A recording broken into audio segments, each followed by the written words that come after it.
Hello, everyone. Before we get started, I would like to share a few reminders. Please remain muted throughout the presentation, and please note that this session will be recorded. Should you choose to leave your video on, be aware that it may appear in the recording, and recordings for all sessions will be posted a few weeks after the conference. Welcome to Michigan Ag Ideas to Grow With Virtual Conference. I'm Cora Okkema, a dairy educator with Michigan State University Extension, and I'm really excited to be here today and share with you on the topic of healthy births and healthy calves. So before we get rolling into the presentation, we would like to cover just a quick couple housekeeping things. So firstly, we do have a beginning farmer resource and decision-making guide that is accessible to everyone. And we have been working on this as an entire organization. If you have any insights, any information that you're wanting and looking for, please give us some feedback. We want to hear what y'all need, and we'd love to make material that makes sense for you. We would like to thank our sponsor, AgriStrategies LLC. In part of that sponsorship, we're able to offer this virtual conference free to all attendees. And we'd also like to play a video from the MSU Extension Farm Stress Program.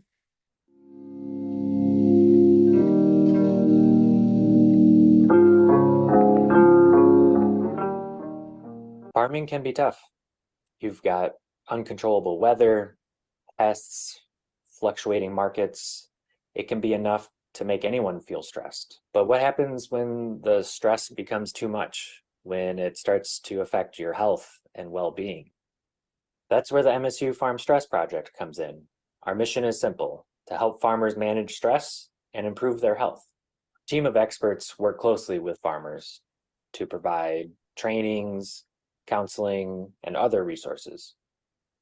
We focus on areas like financial management and stress management and building resilient communities. Our goal is to help farmers reduce stress and anxiety, build skills and resources that they need to thrive. Because when our farmers are happier and healthier, our communities are happier and healthier. Join us in our mission to manage farm stress and improve behavioral health. Contact us today to learn more.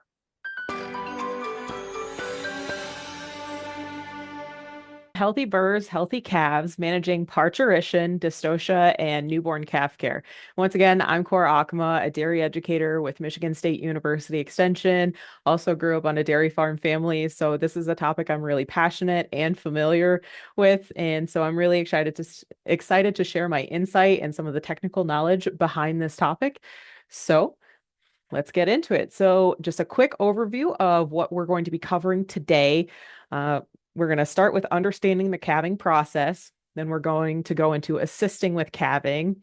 Then it's post-calving care for the cow, post-calving care for the calf, records and measuring for success, and then takeaways, share with you the evaluation, and go into Q&A. So understanding the calving process, we're going to do a quick review of cattle gestation. So gestation length is around 285 days, roughly 9 months. And so breeding, there's a few different types that are out there. There's live cover, so that's a cow mating with a bull. There's artificial insemination. There's embryo transfer. For a dairy cow, she's typically milked until 2 months before her calving date to then focus her energy and nutrients towards the final period of gestation and to create colostrum. For beef and dairy, maintaining adequate nutrition and mineral balance is crucial to prevent calving-related issues in both calf and cow. So, for understanding the calving process in beef cattle, pasture cattle, historically, Michigan beef cattle were deficient in selenium, which led to white muscle disease in calves. And the previous corrective action for that were selenium shots due to that poor supplementation. As of today, these animals need to be fed free choice mineral mix that has at least 60 parts per million of selenium alongside an alfalfa grass mix hay with a crude protein at 10 to 12%. The MSU Extension beef team has actually created mineral mix formulations along with troubleshooting suggestions to address mineral consumption and deficiencies. And I worked with my colleague Frank Bordinsky on this slide. He gave me a few insights on the beef side of things. So feel free to reach out to him if you have very specific beef cattle questions. So, going over the anatomy as we're going into the calving process. So, on the left side of the screen, we have the cow, and it has a few marks there of where her hip bone, her sacrum, her pin bone, and her pelvic rim is. So that's really what makes up the pelvis. And that's what's going to give you a sense of framework when we're talking about calving positions and assisting with the cow, all the different things you need to be aware of when manipulating that calf and helping that cow calve. So as you can see, some of the arrows, we have it indicated on the second photo to help just give you some frame of reference for that. And you can see on that second photo in the middle that someone's arm assisting moving a calf, correcting it so that he can assist with calving. And then on that far right side, we just have a side view of the pelvic bone of the cow, and the arrows indicate the guiding line or pelvic axis followed by the calf at birth. So that's just another visual representation to help give you all some frame of reference. So this is a really great graphic that is very simple just to help folks understand um, a embryo and what that all looks like. And we'll see later on in a few other pictures, a few of these different pieces that we're going to see in some photos. So then you'll be able to think of this as you think of those photos and see what happens during the calving process. The calving process, it is a three-part show. So stage one is preparation. It takes about 4 to 24 hours for delivery. So within this period, the cervix relaxes or opens for the calf to enter the birthing canal. So depending on the cow's body condition, you can see her pelvic area hollow out a little bit. For cow behavior to help you identify if a cow is calving, you'll see that she might want to isolate from other cows in the group. A lot of up and down restlessness behavior. Raised tail, a yellow gold discharge may be seen, really thick. So that's a really good indicator. So stage two is delivery. The water sac may be visible. The cow is contracting, and which those contractions, those muscles actually lift the calf up to pass it through the birth canal and out the vulva. And once the allantochorion, which is the water sac, breaks, you should monitor the cow every 15 to 30 minutes just to watch for progress. And the calf will be covered in the amniotic sac as it exits the cow. And as I mentioned before, I have a really great picture of the fetal membranes and actually the buttons. And so the stage three of the calving process is what's called membrane expulsion. So that's when a cow releases the rest of the fetal membranes that were surrounding that calf in the uterus. And so that's placenta, afterbirth, the water sac, all of that comes out. And so that's a great picture. If you can kind of see those thicker raised spots, those are those cotyledon carbuncle buttons that we're seeing. All right, so here's a couple more photos for you. And as you can see, the top left, there's that water sac.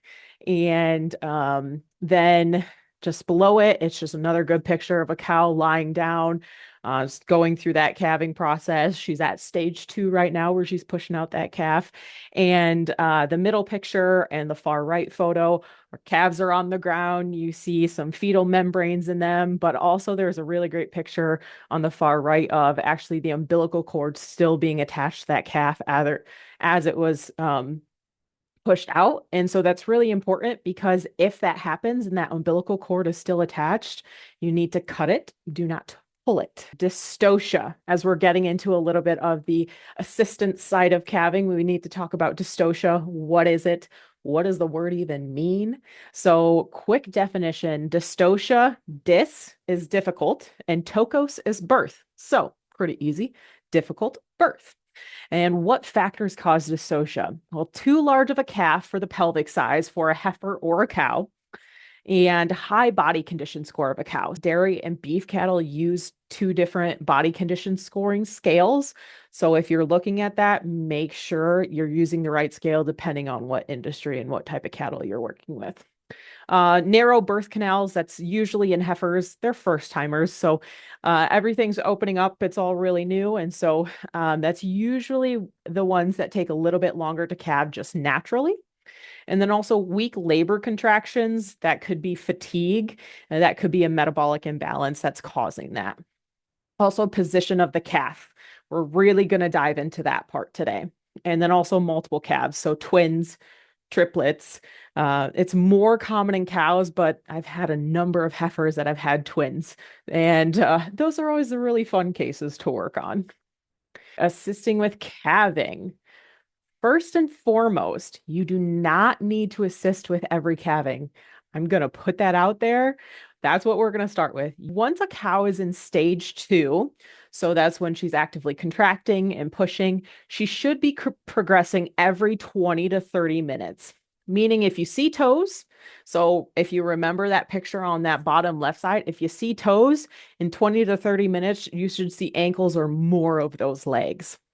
And the calf should be delivered within 2 to 5 hours of the appearance of the water sac. Once the water sac is seen, heifers will take somewhere around 1 hour to calve, cows roughly 20 to 30 minutes. But like I said, it's all a range. And so that's why just monitoring without disrupting that cow is just really helpful to, maybe she's just naturally taking a little longer. There isn't anything to be concerned of. So you just let her do her thing. And that's the beauty of nature. There's innate abilities within these animals, and sometimes you just got to let them do what you got to do. But then there's other times where you do need to intervene. So this is actually this is a quick video that I captured actually from the home farm. So that's how I was able to get access to the video. You can see a cow is actively pushing, she's actively in labor, and you see the water sac break. So unfortunately, there's another newborn standing right beneath her, so she got a little bit of a shower. But you can see how quickly, and this is a heifer actually, how quickly she is progressing with that calving. And you can see, I think it's going to be her next push. She might actually have the head out. Oh, not quite. But you see that progress is happening, and she's cooking, she's moving with this calving process. And so it's really interesting to watch. And this is something where, I wouldn't intervene. I wouldn't get in there. She is doing great. She's up, she's moving. She's actually focused on something completely else, but she is going through that process. And you actually see the other cow, which I believe that's her calf, just licking her maternal behavior, cleaning that calf off. And so just watching this, and the big piece about this too is that really clean, dry straw, good environment. Ideally, these cows would be in a pen by themselves or with only one other animal. So this is quite a large group pen that we actually had 4 cows calve, one right after the other. And so that was this situation right here. But yeah, so you can see just within this minute or two of talking that she's definitely making progress. She's doing her thing. We saw the water sac break. We see it break even a little bit more. I believe that's amniotic fluid that's coming out. And so, yeah, let's just sit here and watch. And she should, yeah, we could real quick. And so, oh, I think I just saw that bag break, the amniotic sac break.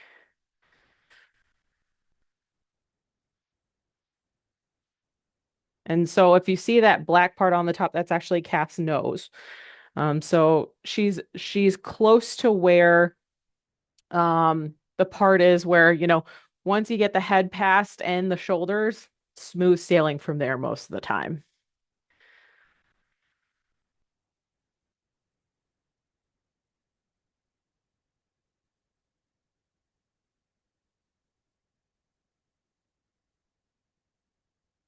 And so yeah, you see she almost has that head out.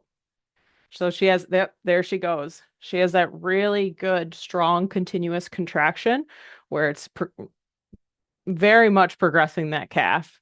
So yeah, like I said, she is doing phenomenal on her own. Yep, there's a calf, there's the rest of um amniotic sac, and there you go.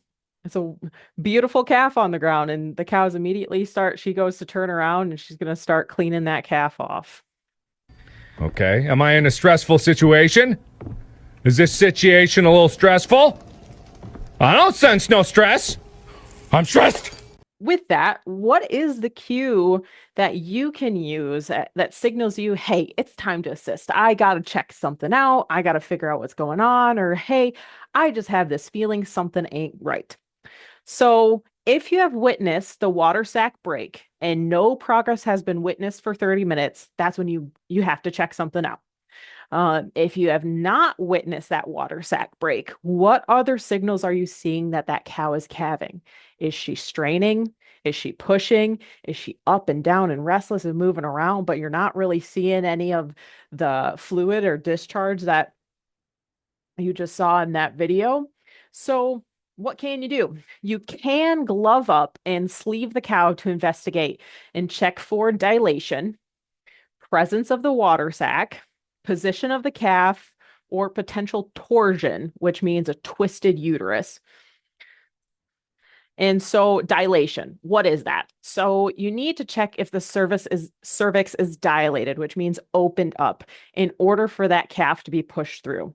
So if you can only get 2 or 3 fingers through, it's either she's not dilated or there's a potential uterine torsion, which usually you can feel if there's like a corkscrew nature to the tissue inside. And you need to call a veterinarian ASAP if that's the case, because that does need professional attention to correct.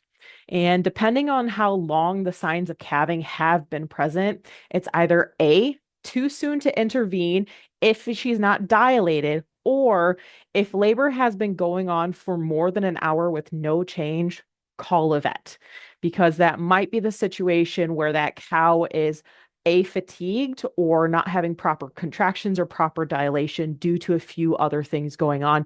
So that would most likely need professional assistance.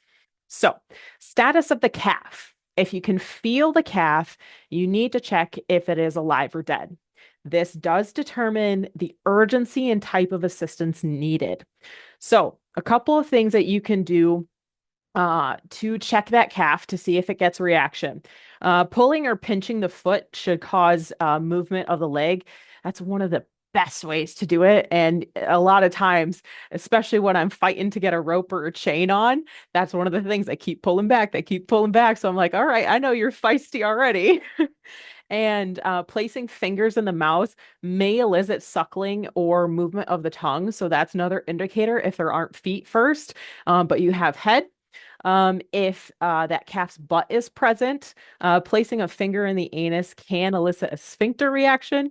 Not the greatest type of way to check, but honestly, that if that's the only option that you have, and that's the presentation of that calf, and if you need to know if it's alive or not, that's a good way to do it.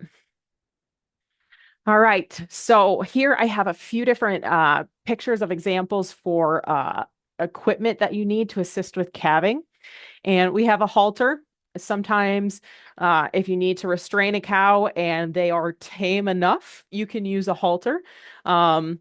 But a lot of times you might need, if that cow is just standing there doing it by herself, which is cool, great. You might need to pin her in a cow catch or in between a gate and a wall where you can just secure her behind that to assist. You also can get a pail with warm water and with some disinfectant in there to help just clean the area before you enter with a gloved arm to assist. And you have chains and hooks, and that's to get onto the calf's legs to help when you assist. And then you also have what's called a calf jack or calf crank. It depends on who you talk to with what terminology they use for that. So we'll go into a little bit about that that device when assisting with calving. Also, all-purpose lubricant. That's really helpful when you're trying to get in there with your gloved hand and just feel around, not cause any more potential trauma to the tissue and or increase sensitivity when checking out that cow to determine what's going on. Also, patience. We have to have that in our toolbox for this because nature is going to do what nature is going to do. But also sometimes when you're doing corrective actions for a cow and a calf, it takes a lot of physical effort, but it also takes some mental finesse of patience on yourself, patience on the cow, because sometimes she's actively pushing and straining while you're trying to correct. And if anybody has done this before, they know exactly what I'm talking about. And the biggest part is we have to work with the cow and understand that she's doing what her body's trying to tell her to do. And sometimes it may not be exactly what we need her to do in that moment. But in the end, we're working with that cow and that calf to get that calf out and hopefully a live calf. Also OB sleeve, which is that really long sleeve. Sometimes I like to put the simple latex glove underneath just to have a little bit more dexterity in my hand for grabbing and maneuvering. Also, ropes, if you're more comfortable using ropes over chains. There are some cleanliness disinfecting pieces, but differences between the two, absolutely. So that is something to consider. And then also you may need an assistant. Sometimes it's really helpful having another person who either you could walk through helping you reposition a calf or even just bring you supplies. So the correct pulling technique. If the cow is standing, like we saw in that video, angle downward when pulling, and if she is lying down, angle toward her udder, what would be down if she was standing. And that's going to help with the natural projection of that calf coming out. So think a 45 to 60-degree angle. You don't want to pull straight down because then you're going to be fighting against her anatomy of her pelvis, and that's not going to help you do anything. And that's potentially actually going to cause injury to cow and calf. It is usually best to pull both legs with even pressure. If the pelvic opening of the cow or the heifer is small, pull the legs alternately until the shoulders are eased through the birth canal. So if you look at my hands, it's you sometimes need to have them go alternately just so that you can pull one shoulder through and then pull the next shoulder through. It's a little bit easier to show with my hands. But yeah, that's definitely one of the tricks where sometimes you have to ease it through just to get it through that bit more narrow of a pelvis. So, and like I mentioned before, remember you are assisting the cow, work with her contractions. If she is fatigued or having weak contractions or the calf is breech, a more intensive assistance approach may be needed. And so that's where that calf jack comes in. And like I said, when do you call the vet? Note there's no progress after you've corrected a position or the uterine torsion is suspected or that calf, no matter what you've done, is too large to pass because you get into the territory of potentially hip lock, and that's something you definitely don't want happening. So, assistance with calving. As I mentioned before, those chains, this is a great visualization of, textbook proper calving assistance procedure. So, you have the chains wrapped around. One correction I would like though on this photo is actually to have the chains on the bottom, or I'd say, I guess on the bottom, underneath of the legs.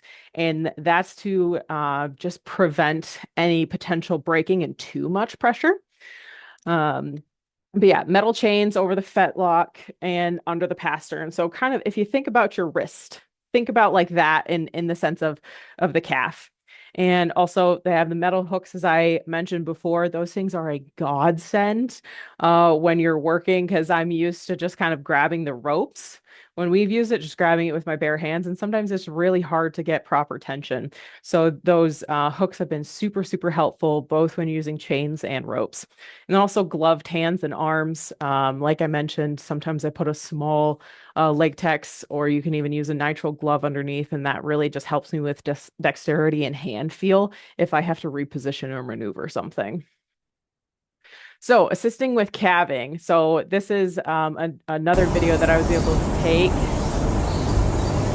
So it's a really good example of just working with the cow, only pulling when that cow is contracting, and it's just nice and easy. You see that he's using the ropes, and you see that there is a little bit of downward, but he has to pull straight out first. Once it's past the shoulders, then you can move a little bit downward, and that helps bring that calf out in that natural path. And yeah, a big piece too is that clean, dry bedding. That's super, super important for anywhere you're calving, to have a clean, dry area. It helps prevent any disease transmission. Also, helps prevent any extreme cold or extreme wet to make that calf lose a lot of heat really, really fast. So, use of a calf jack with ropes provides moderate tension to aid in the delivery of a calf. So, you can see in this picture that the ropes are attached. The calf jack is right up underneath where the vulva is. And this isn't a video. This is just a picture. But that calf jack is a really, really important piece of equipment. But it's something that you honestly need to be trained on before you just use it. It's really important to either work with someone who's used a calf jack before to know how to use it properly, know when to maintain tension, when to release tension, because the last thing you want to do is have too much tension on the calf, injure the calf, or potentially kill that calf, unfortunately, or have so much tension that you do a lot of damage to that cow internally. So before you use that, call your vet, work with a veterinarian to just get familiar with that piece of equipment and learn how to properly use it. So, assisting with calving when you have twins. So, it's a really high urgency situation once the calving has started, and it's high urgency because more than likely these calves aren't positioned properly. Sometimes you get really, really lucky with the first one. It's just right there, rip roaring, ready to go, and it's easy peasy no matter what. The second one might be curled up, might be head down, front legs or one leg back, all different positions that you'll have to correct. And also, they'll have an early calving date. So be super watchful. And my rule of thumb is 2 weeks early. And it could be the case, they could be right on time, but that's when I really start watching these cows if they have calves. And there is a chance, because this is a multiple calf birth, that there is a higher risk of death due to malpresentation of the calves in utero. And so it might be harder to correct. It might be more difficult to correct. And especially because you're dealing with 8 legs instead of 4.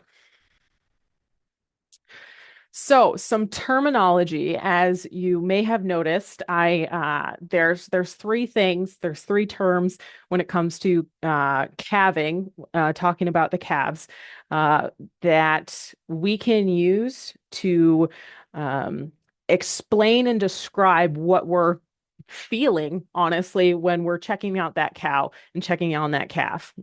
So presentation, that describes the relative direction of delivery. So the calf may be presented frontwards, backwards, or crosswise to the pelvic opening. And then position describes how the calf is lying. The calf may be upside down, upright, or have its back to either side of the pelvic canal of the cow. And then posture indicates the location of the legs, head, and neck.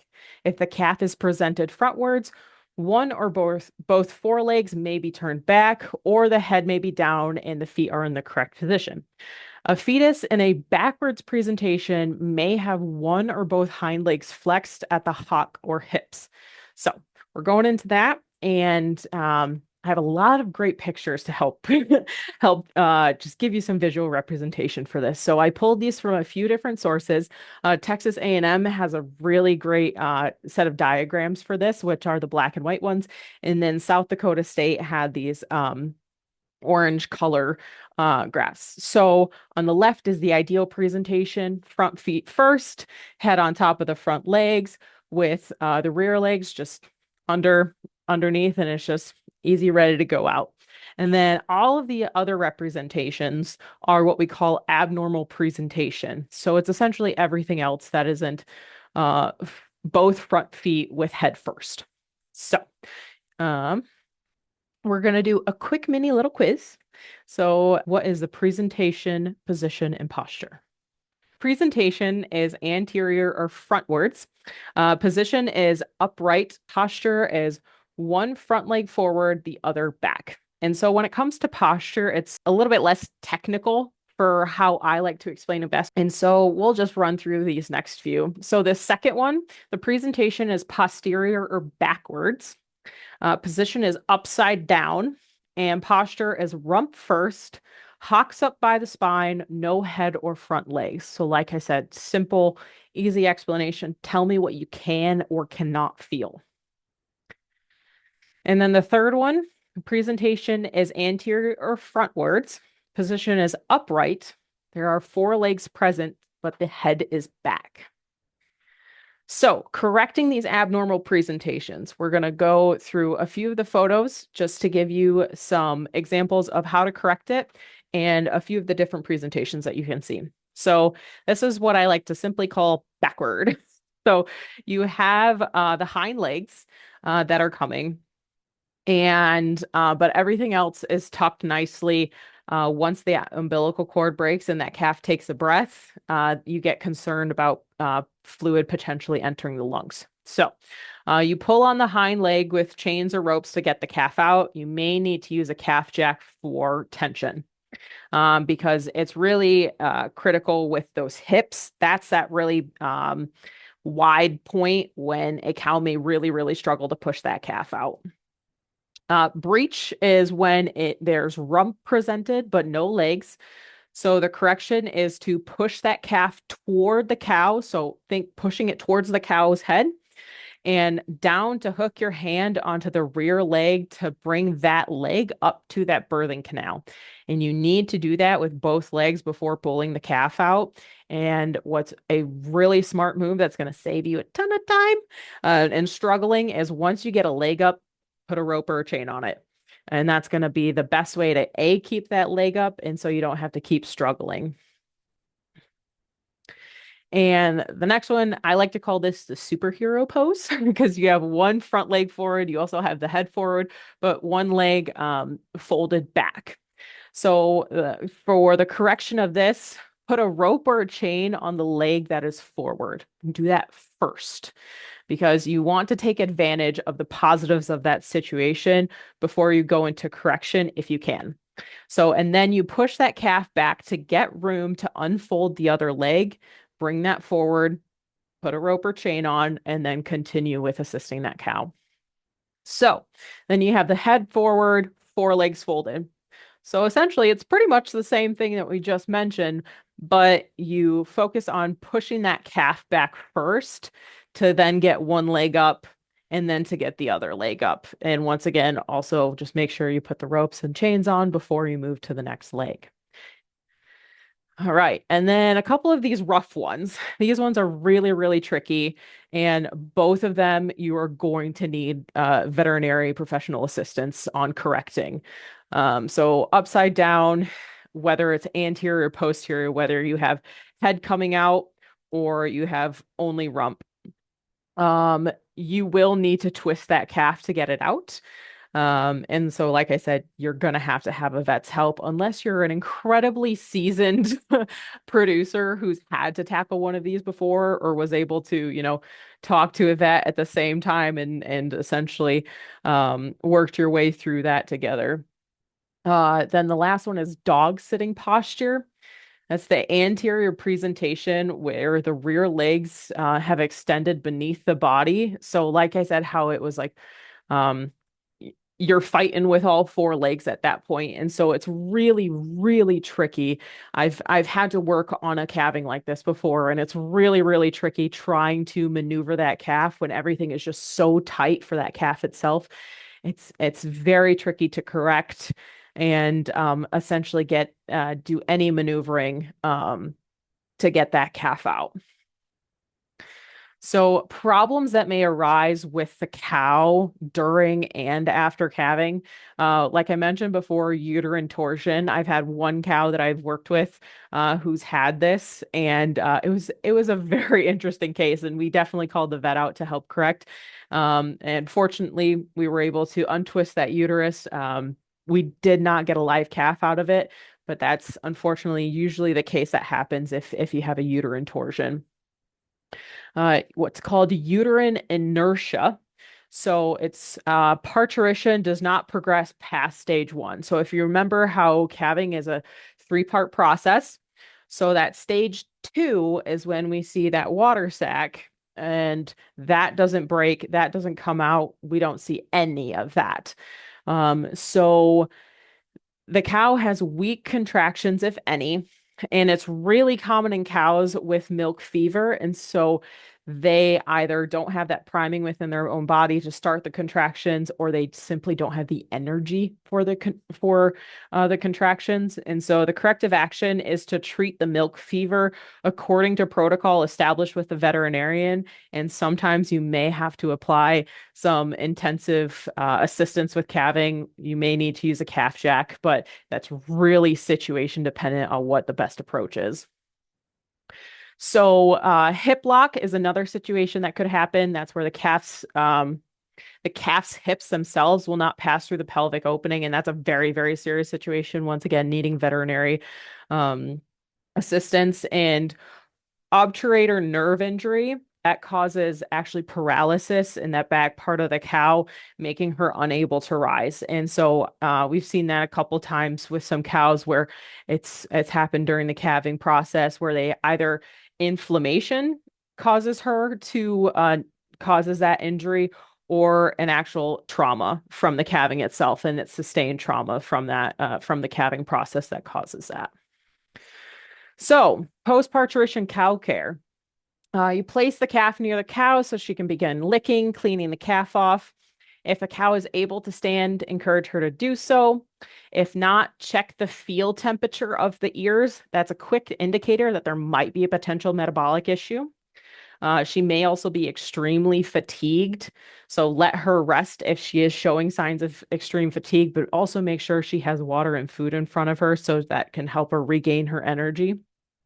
And also check for or ask a veterinarian if they could see uterine tear or rupture, vaginal tear, laceration, or prolapse uterus. These are very serious situations that need to be corrected as well. So it's really crucial to dig into what these are so that you can identify them. And if your vet isn't there already, that they can come out and help correct that. And there are a few diseases to be on the lookout for. These include retained fetal membranes, which is a retained placenta, metritis, which is a bacterial infection in the uterus, milk fever, and ketosis, which are some metabolic issues, mastitis, which is an infection in the udder, and displaced abomasum, which abomasum is one compartment of a cow's stomach, and that'll actually move out of place and potentially get twisted. So it's really important if that is noticed. And a very easy sign is they go off feed and have a very haunched, uncomfortable posture. And your vet can help you learn how to identify what that is. And then hypomagnesemia,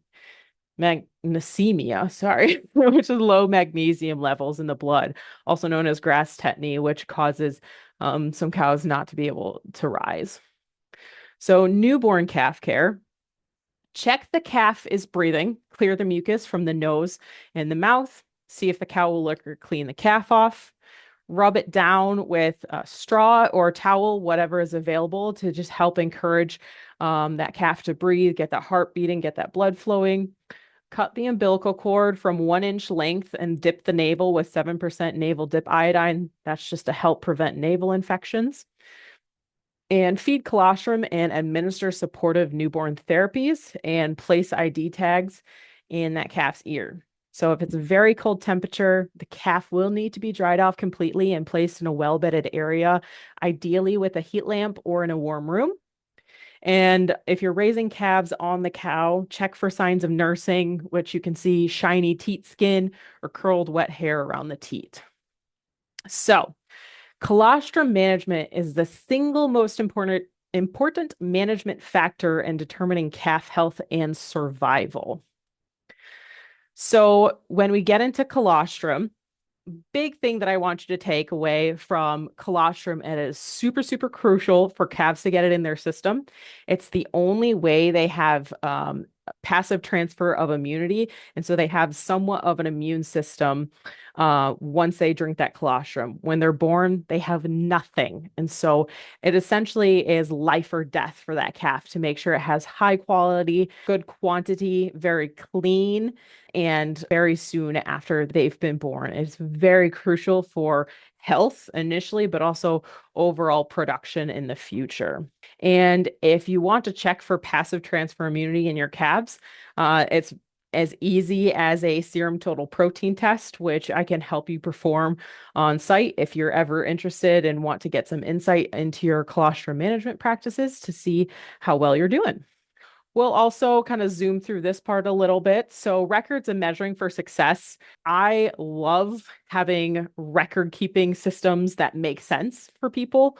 For us specifically, we use a ton of whiteboards everywhere, but we do also work with paper systems and then get it into our digital system.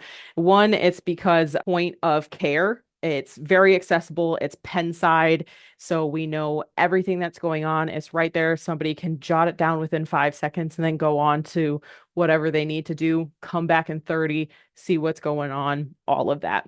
When we get into the pen side, you have a couple of your, cow information, the date, who's calving, what stage is she in? If you want to get very specific, sometimes we write tail up, sometimes we write feet out. And then AM and PM, make sure that we know when she needs to get milk, when she's had that calf.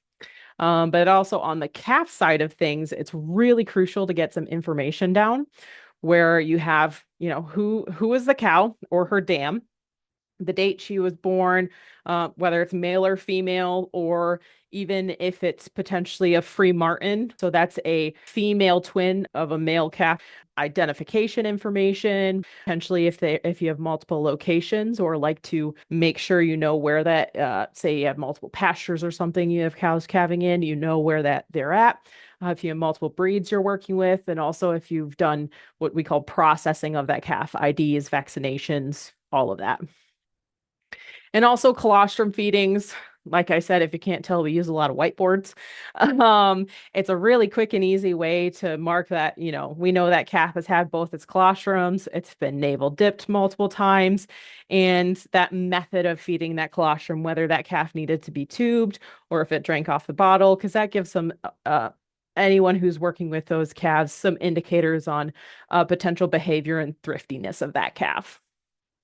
And like I said, create a system that works for you. You can use whiteboards, you can use a calendar. I've seen some calendars that are the most chaotic, but also understandable calendars just because they've had so many calves. A notebook is also really handy, and some people are Excel whizzes and they love making spreadsheets. I'm slowly becoming that. So it's really helpful once I have that skill. And like I said, going into Excel, I love making these easy to use spreadsheets. And so this is just a quick example of a record keeping tool for checking for passive transfer if you really want to get into that and hone in on your colostrum management. So after that really grand overview of calving and dystocia and calf positions, a few key takeaways that I wanted to make sure y'all had with you is that observation is key. Know what the normal signs of labor are and presentation, position, and posture of a calf. Intervene only when needed. Don't rush the process, but also don't be too overly lax about it where you don't call a vet in time. Colostrum is life. The first few hours determine a calf's success. If she is going to be a future milk cow, if they're going to be a beef animal, it's super, super critical. Also, like I said, know when to call a vet, and experience builds confidence. It's a helping a cow calf and facing a lot of these different potential situations is very daunting at first, but definitely experience builds confidence, and having a little confidence in yourself, or even, having your vet out when you have a cow calving just to help kind of walk you through that can be a really important tool for you in your learning process. And also record for results and goal setting.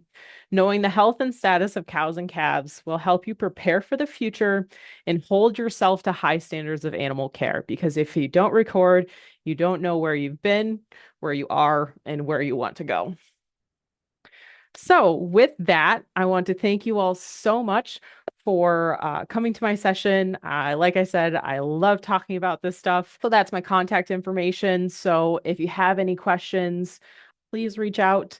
And I do have some heifer management specific videos on YouTube and Spotify if you want to get a deeper dive into that world. And I have a new live series starting in April. So I'm really excited to get that out and start promoting it. Please complete the evaluation survey for this session. I'd love to get some feedback about the material. Did it really hit what you needed, what your questions were, what you were wanting? All right, so I am actually going to stop the presentation here in preparation for the next folks that are coming on. So thank you all so much and have a great rest of your evening.